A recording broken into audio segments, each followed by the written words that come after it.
And on our hanging out feature this morning, we've got award-winning actor Hlomla Dandala in studio with us.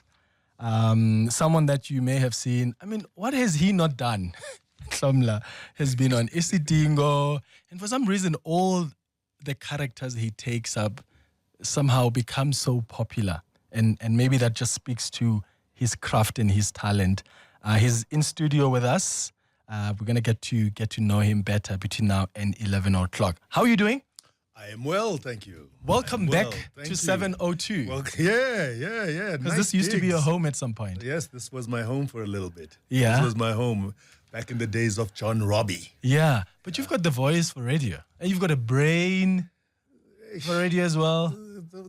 Yes, but I'm a problematic radio host. I was a problematic radio. Those are the good ones.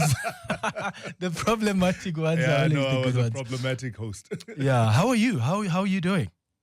Good, man. Good. An interesting time learning to pivot. But it's the required thing of the end. I'm at that stage in my career now. Yeah. Just in my life, in my career, where I have to start planning for the downhill. What does the downhill look like for you? Very fast moving towards retirement. My kids are leaving the house. That trauma of, oh my God, are they all gone? No, they must go. Really? No, they must go. You know what? I would want to hear your thoughts once they're gone. Then I'll be a weeping mess. You are going to be a mess. I'll be a weeping mess. Yeah, that's so fascinating. So I was thinking this morning, when we were talking with the producers just about what you've done. I mean, I've seen you on so many roles, whether it's Isidingo or The River or Scandal, Jacob's Cross, Rockville, you name it. Okay. And of course, All You Need Is Love. Do people still recognize you from All You Need Is Love? When they say, All You Need Is Love. In fact, I saw a thing on the socials, so I'm not on Twitter. Yeah, you've left Twitter. Why have you left us there? I had to leave. You were controversial there. I was very controversial. and time has bore me out. Is that the right word? Yeah. Yes, time has bore me out. When I think about the things that I used to say on Twitter, a lot of them were actually correct. They were just not. We're just not ready for that. People were just not ready for it, and I call it group thought. I think. Yeah. There's a book I read recently about. It's titled "The Anatomy of the Spirit," and it talks about group thought. Is that the minute you start stepping out of the group thought, you are a problem, you are declared controversial because you hold a view that is different to the majority. Now me, I have a tent. I have a whole mansion outside group thought. I have a house. I can show you the gardens outside group thought. Yeah. And so I stay permanently, problematic. So what's this clip you saw? Oh, no, the kids would, I don't know who, someone in the house was on Twitter, and I peeked, and they were laughing at me, going, "Oh yeah, now when you set up when you set up two people for a relationship, so now Hlomla Dandala." Yes. And they were going, "What's that about?" I'm like, for your time, don't worry about it. Yeah, but what a show, man! What a show! Yeah. Have you always wanted to be an actor? No, I wanted to tell stories. There's a slight difference. I can't remember not wanting to tell stories, whether in front or behind. So most people think that I have a nice, healthy acting CV. I have a fairly healthy directing one too. But I direct under a pseudonym because in South Africa, once we see hey, Kamala Kolcwele Yonkindaw, then we have to pull you down a notch. Oh, yeah. It's a thing. Yeah. No, it's a proper thing. It's a proper thing. And so the bulk of my career, I directed under a pseudonym. Wow. Yeah. What is the difference for you when you are behind the camera directing and when you are on camera? What's the distinction for you? It's just a different perspective. Yeah. It's a different perspective. If I'm acting, I'm focusing on this one character and really getting all the nuances, and he walks this way, whatever, Whereas if you're producing or writing or anything else, you're just standing on a different rock. We're all telling the same story. Your responsibilities are slightly different, they require the same amount of commitment and passion but you're just you have a different perspective because you are standing somewhere else. Yeah. So if I'm directing, the language of whatever I'm directing is important. Where I put the camera is important. Lighting, wardrobe, sound, and that's important. If I'm producing, putting the team together is important. And all of these things require an equal amount of passion. What do you enjoy the most between acting and directing? Or do you think, because you've done acting all your life, do you get to a point where you feel like, I've overacted, quote unquote, and now it's time really to direct? Yeah. No, I get tired. I just get tired. Acting is exceptionally physical. Acting is very, very difficult, just physically. You are out there. So if the scene is a guy is running barefoot, gets thrown in the dust, a gun gets pointed at him, he begs, right?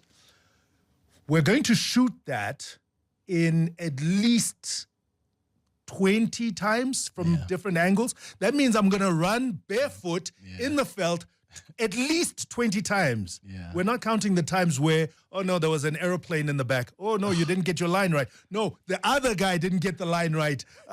Your wardrobe is sitting funny. Yeah. So it's just physically taxing. So I'm actually, I can relate to that because I actually saw you on set on the river. Okay. When I came the last time, I played a small little role there. And then... Was I rude to you? No, you were not. Really? No, we didn't even talk because I'm a very shy person. So when I walk into spaces, I hide. I don't want to be seen by anybody. Like I will wear it. So I came in and I was just hiding. I didn't want anybody to see me. Yeah. But I remember that when we were doing our scene, we repeated it so many times. Yeah. And the river And if someone shot drops fast. a pen, Yeah, no, we have to again. start. Yeah, start If there's again. an aeroplane, we Start have again. to start. Yeah. I couldn't believe it. And I thought, how do these people make television where there's a soapy or a telenovela that plays every day? It is a lot of work. You are in front of that camera easily 10, 11 hours a day, every day. And you're running, you're shouting. It's just physically taxing. Yeah. So eventually, when crews get really, really tired, they start taking turns sleeping. Yeah. Where it's like, for about half an hour, I'll carry your load, and that's when you know you've got a really strong team together. Sure. That is so hectic. That is so hectic. No, it's fun, man. Okay, I want to play, because we have to play also some of your favorite songs here. Oh, gosh. I was so excited to see that you also like Zoe Modiga. I'm obsessed She with doesn't Zoe. know it yet, but she's the soundtrack to my next two projects. Oh, really? Genuinely. I'm writing around her That's music. amazing. I was telling a friend the other day that I would love to watch a movie or see a project that's got her music. You're going to like this. I cannot wait for that. You're going to like this. So tell me about the song we're about to play. What's your favorite song of Zoe? Yo, I'm sure you've got a lot. A lot. I like... like I say, I'm listening to her a lot. I play Gwasugela, and I play those before I sit down at my desk every time. It transports me to a time. It feels for me very, very geospecific, time specific, and it happens to be the time and place that I'm writing about, and so that's just my conduit in. Okay, here's Zoe Modiga.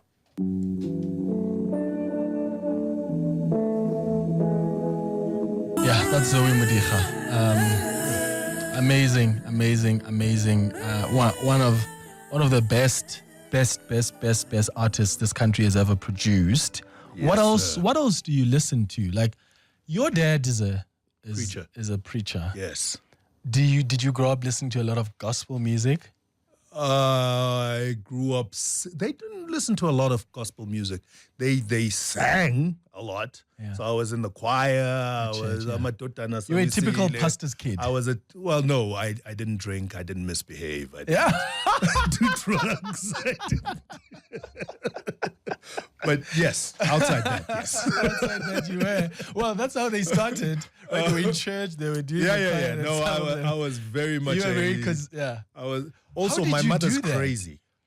Yeah. So she kept me out of that. Okay, so Yeah. I have spoken to pastors' kids before. In fact, we've had a chat. Hey, well, what were we talking about on the show when I got a call from, or was it on the sharing space, when I got a call from some kids who are pastors' kids, and they said, oh, it was a healing hour. It was a healing hour. And I remember a guy called and said, I'm a pastor's kid, and the reason I've gone into drugs and alcohol is because at home they were trying to force an identity No, on me it's that is not that. mine. It's not that. It isn't that.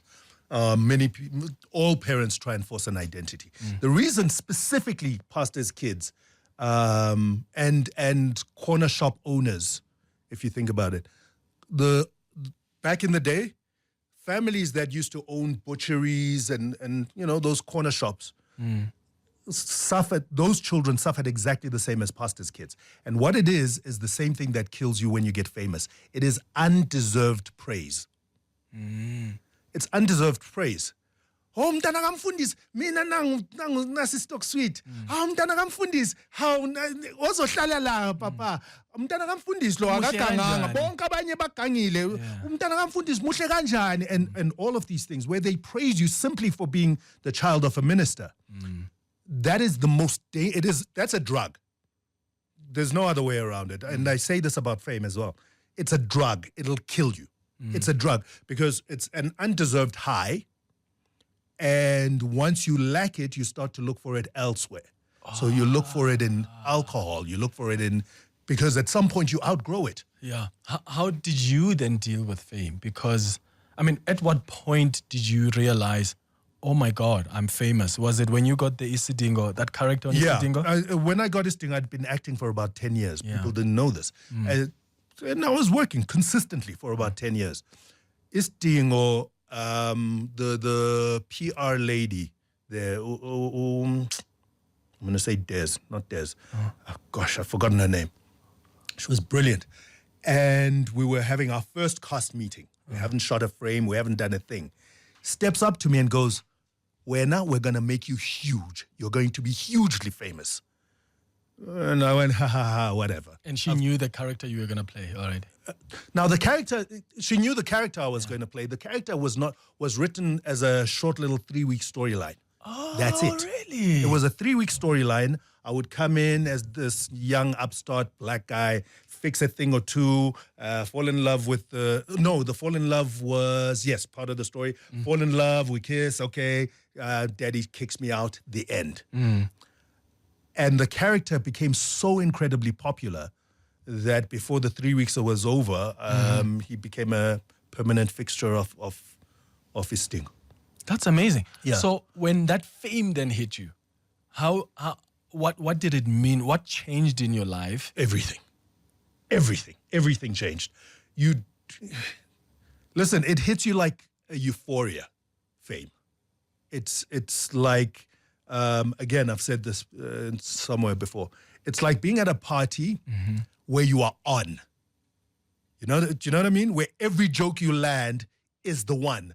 The clothes you are wearing are the best ones in the room.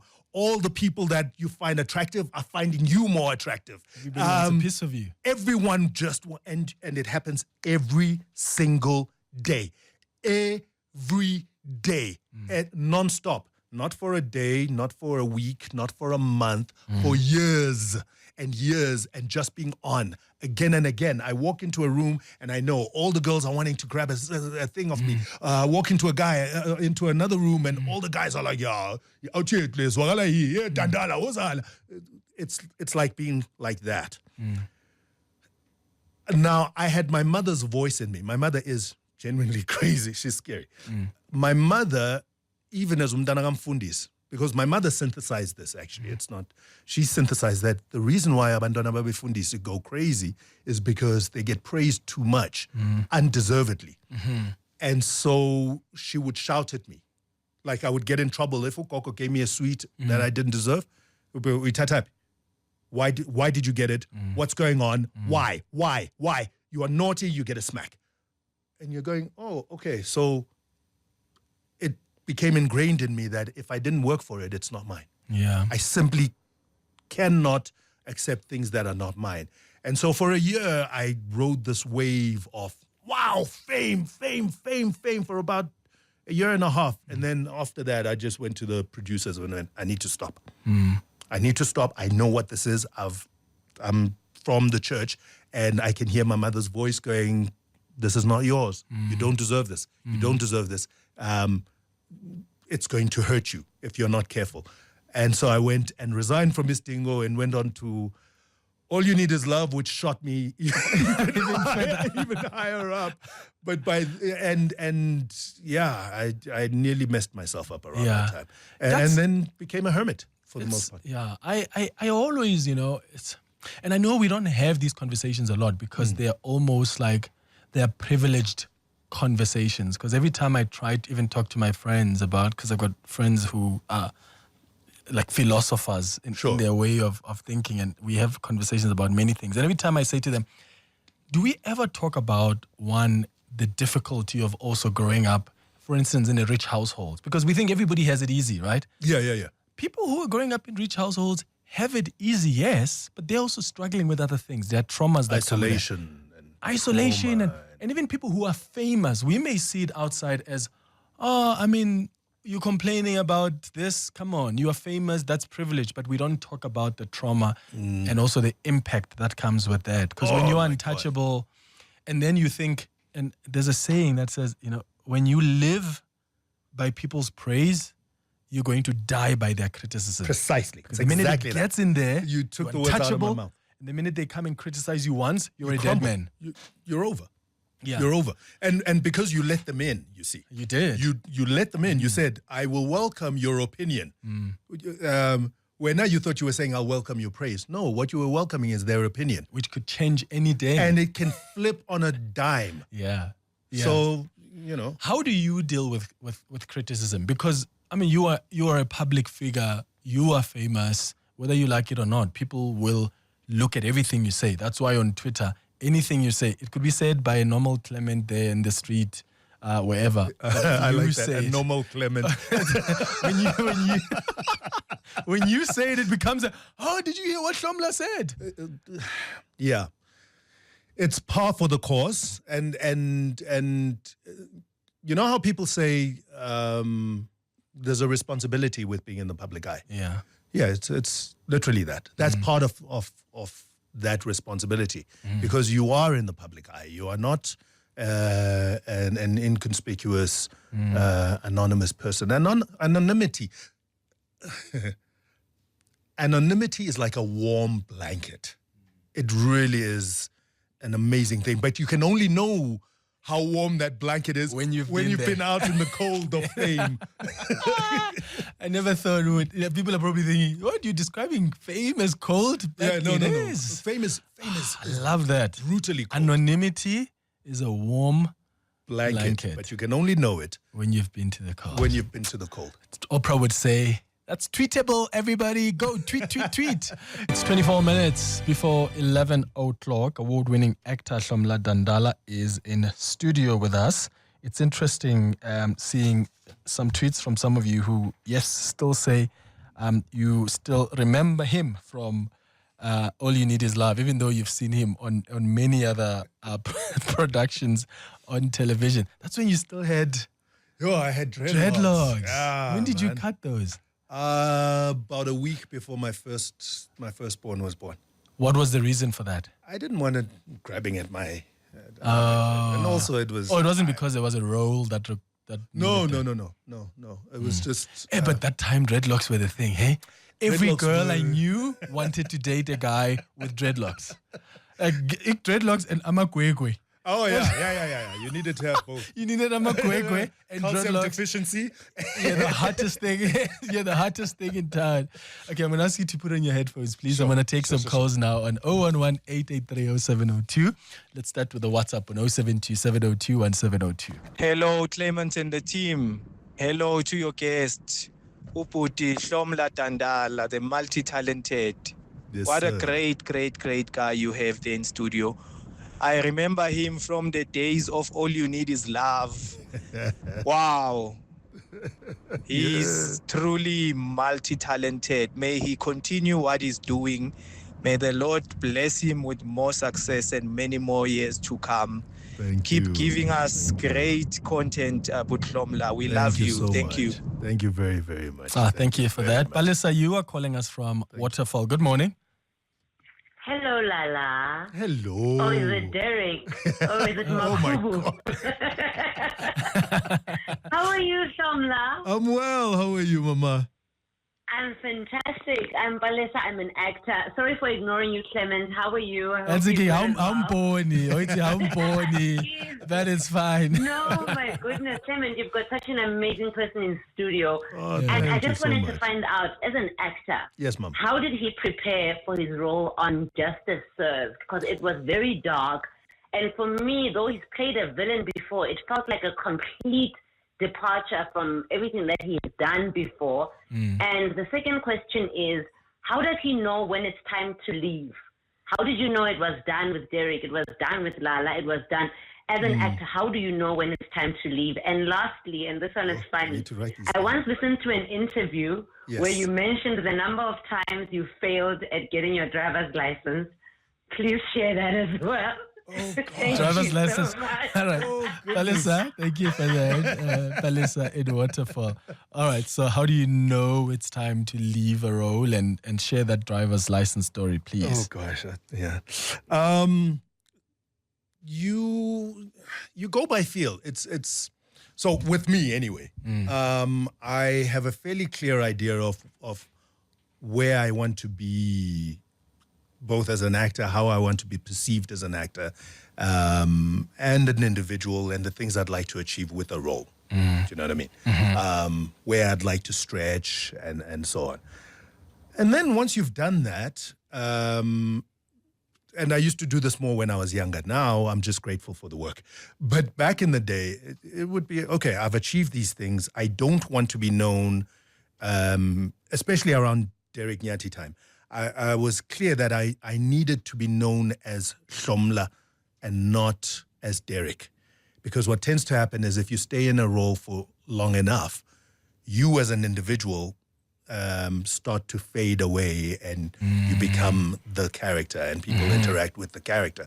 On the one hand, that's fantastic. But on the other, that's how you get into typecasting. People then can't see you as anything else. You don't see your range now. People don't see your range. Yeah. People don't, and so you're always walking that tightrope of get the role and get it really, really well, but also leave enough room so that you can become something else. And as you get older, that room becomes less and less and less and less. It's just one of those things. And so it's a marvel, for instance, when you find a De Niro who's spent his entire life playing mafia, bad guys, and suddenly branches off into comedy. And you go, wow, okay, he found a little bit of room in his career in what had happened. But the general trend is that the better you do in any one line of character, the thinner it gets. Okay. And so you're constantly watching that, and if the room gets too small, jump. Okay, cool. Before you tell that driver's license story, I can't remember the driver's license. I just know that I failed a lot. Okay, cool. So, is it difficult to get out of character? Like, so when you are at work, you've spent 13 hours as Uzweli or Derek or even for years you're playing that character, and then you get home and you start, your personality somehow changes to that. Blurs. Does that happen? Yeah. Every time it blurs. It definitely blurs. It blurs. And especially in South Africa, because Tina, we don't do acting the way, say, the UK or Europe or America does. In Europe, if the scene says, or if the script says, the lines are, do the right things always, that's exactly what you say. Oh, you can improvise? No, there's very little room for improvisation because they spend so much time on the script, you see. So there, you're talking about 3 years just doing development on the script, and they really, really get it to a fine-tooth So by the time they put that line, bets know they know what they're doing. They know exactly what it is There's a they're lot of saying. work that went into And so that. now, when you're going to look at the script overnight, come back here and think you can do a better line than all these 20 writers who, in South Africa, we don't work like that. In South Africa, the liners do the right things always. The actor will walk in and go, sure, yeah, yazin. This thing that you are doing is not the right thing, man. You must do the right thing always. Young tall, eh? Do the right thing always. And that's how we do here, which kind of answers the first question she was asking about Justice Served.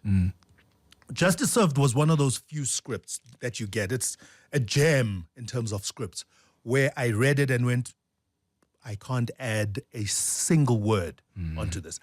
It would be disrespectful. That's how well it was written, which means you change the way you prepare. Because now if I'm preparing it literally word for word, it means I need to sit on that script. I can't just be learning it the night before. So the usual pattern is you read all your scripts over the weekend and really get an idea of what's going on in the story. And then the night before, you're going to sit and then try and get it into your head so that 10, 15 minutes, you've seen this on the river, 10, 15 minutes before, everyone sits and we just do word run, word run, word run, word run. Okay, we got it, Bafethu. Let's go. You can't do it like that. With a script that is been very, very thoroughly researched and written and then rewritten and then rewritten, where you, as an actor, you're reading it and going, if I change anything, then it changes the way you prepare even. And so in those scenarios, I used to do things like the rule of 8. The rule of 8 is I need to get the lines perfectly 8 times in a row.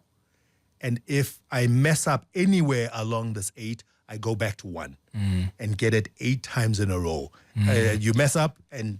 So, yeah, let me ask this before I go to some more calls and WhatsApps. Sure. How do you... Because I'm so fascinated by the chemistry I see on air, because I mean, your chemistry with Lindiwe was exceptional. I mean, that's Cindy is an exceptional actor. Like, I'd always seen her doing Mubanga, and I was like, oh, no, she's good. That's fine. And then you do a scene with her, and you're just like, half the time you're going, jeepers, Mom, you aced that. Because I read that line. I didn't read it the way you just read it. And the way you just read, I need to deliver a line. You do that. She is... Do you guys meet like for dinner or... Because when we see you on the screens, we see people who are in love. And you wonder... No, we met once, but as the entire cast. Yeah. So because the chemistry needed to be with the whole family. Yes. Especially the young ones, because it was their first time, or Bolunga and such. So we all went out for a lunch once, and we sat as a family as lunch and just spoke nonsense, and that's it. Outside that, I'll see you at work. No, you guys, I mean, you, and for me, I have to believe it. And I believe that was a family that loved each other, that was complex, and that was a couple that really just loved each other. Mangobo says, hi, Clement. Oh, you are sitting with my crush there. I must have been 16 in 1996. I used to have his pictures with his 6-pack. You had a 6-pack? Hey, I had a 6-pack. Until about a month ago, I had a 6-pack. I used to have his pictures with his 6-pack on my wall. And my mom would always shout at me, it must have been the dreadlocks and Ikwe, because Brian Baloyi was also my crush. Okay. Yes. I saw Brian now recently, not too long ago. You know how many people had your pictures in their rooms? There are a lot of women that did. I've never thought about it. And I've never, ever thought about it. And it's better that I don't know. It's better that I don't know. Yes, some more WhatsApp voice notes. I used to like Mr. Hlomla, even in acting. I even like him even as you speak to him, Clement. He's real. He's himself. And you really need to, in life, you need to be like that. There are things that you cannot really accept. You know that those things are going to drive you to a place where you know that's going to hurt you. And I like him about that. I hope people are listening. Yes, sir. Yes, sir. He's real. He's himself. I like that about him a lot. Well, he's original. Yeah. No, thank you. And I like him a lot. I like him about that also. we really need to be original about ourselves. Yeah, no. Even myself, when I get a lot of praise, I just rose my eyes and that's it. And people think that I don't appreciate people praising me, but I do. I just don't let it get into my head. So thanks for hosting him, Clement. Hlomla, that guy's a legend, Clement. That guy's a legend. Away from the cameras and the limelight, just as a human being, man. Dude is fantastic. What a gentleman. What a gentleman. Always willing and open to lend a hand. Yo, that man, he showed me how to throw a proper kick, boy. Yeah, he showed me a few things away from the camera, and now I can kick properly. Wala. Morning, Clement. Yeah, apa mo tshware ka apa. I remember him from Go Isidingo, Derek Nyati. He was dating this white girl, Philippa. She had this accent, I think, Yone. And then also there was Maggie. She's a casting agent or director, Karen van der Laag. Yo, the time she used to call him Bra Derek. And then Hlomla had those, those were the interesting times. 11 o'clock. I am going to play another song before we go to some more calls and WhatsApps. Because normally I would play about 3 songs or 4. But when I'm enjoying the conversation, we end up forgetting that we've got songs to play. All right, the Muffins. Yeah. Muffins. Do you like them? Oliver Mtuguts. Yeah. Okay, let's listen to that one. So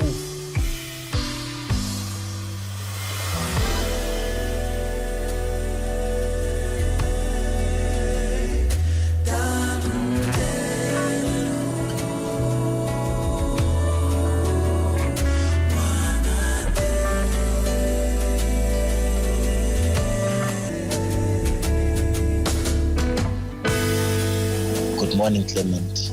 Please ask Hlomla is there any role that he actually wanted so bad and went to audition for and never got it? And how was it like? Or is it a question of him whenever there is a role that is out there, it is a given that he's gonna ace it, kind of? Second question, is it possible if we can see Hlomla putting a gay character in one of his next endeavors, or he will always keep it formal? That's a good question. Corporate guy, family person, playing it safe. Zengisaye, thank you. Thank you, Zingisa. Yeah. To answer the first question, because the second one is longer and more complicated. There's a bunch of roles that I just died for. You really put a lot of work into those roles, and then you walk out of the audition going, I aced it. I got it. The things I wanted to achieve with it. And then you hear nothing. After a while, you start to learn, the gift is the audition. The gift is somebody went and wrote something and allowed you to play for half an hour while you were doing your audition. Be grateful for that, walk away. Anything more than that doesn't belong to you. And if they offer you the role, then, okay, more responsibility. But the actual gift is the ability to just get a role, sink your teeth into, and play for half an hour. Yeah, okay. Would you play a gay character? I've played gay characters. I wouldn't anymore. And I wouldn't because, there's no short answer here. Very early in my career, I needed to choose. Am I a character actor? Which means I'm a chameleon. I change with every, or am I a leading man? And if you're a leading man, what happens is we don't really care about what the name of the character is. We know, Guti, we're going to watch a Tom Cruise. That's it. He's a Tom Cruise, he's this. And so if you're a leading man, people bring an expectation every single time. If I'm going to watch a Schwarzenegger, especially when he was I know Guti, I'm going to watch a Skopskit and Donna. Now, if he comes out and he's doing a romantic movie where he's running through the daffodils and you're going, no, this is not what I paid for. I don't know what this is. And I'm sure he's very good in it. It's just not what I paid for. And so as a leading man, you create those expectations and you have to deliver on that because it's essentially a promise you make. Yeah. You see me going to gym. You see it on Instagram. You see me wearing some kind of way. All of those things are building up so that I am believable as Superman.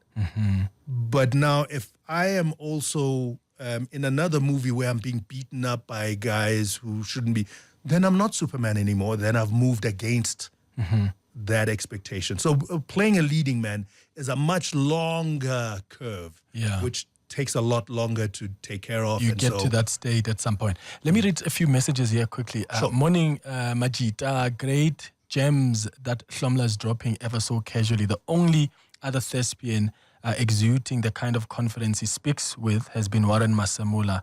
And the point he just raised about guarding against staying too long in a role to the extent of being typecasted is too real for South African actors. In a country where employment is virtually non-existent, we can see how it's a struggle to avoid holding on to the only opportunity that gives them bread. And our television is filled with such artists. Big ups to Hlomla for being ordinarily ordinary. That's Job, soprano in Orlando East. Another one says, good morning, Clement and Caesar. I know he hates being called by the character he plays. Great actor you are, Mr. Dandala. Thank you, Had the privilege of seeing you walking down Sylvia Pass a couple of weeks back. I wanted to hoot at you, but held my cool. I should have hooted. I walk a lot, so yeah, you should have hooted. Last one says, morning, Clem. Hlomla ne. What a great man. Met him a few times at eateries, always calm, and twice my kids and partner asked for pics. He agreed. Once he politely said he was in a meeting. Once done, he would take pics if he's still around. What a lovely man. Thank you, sir. We love him so much. Those are some of the messages coming through. Thanks, my man, for coming through. Thank you very much. I really enjoyed this conversation. No, I appreciate. We appreciate this, just the acknowledgement. And I speak now for not just myself, the guys who are in the game. We don't take these things for granted. I know you're chasing time. So from all us thespians, thank you. And thank you to the audience. Guys, you keep us alive by watching us every day. Thank you so much. Hanging out with Clement on 702. Let's walk the talk.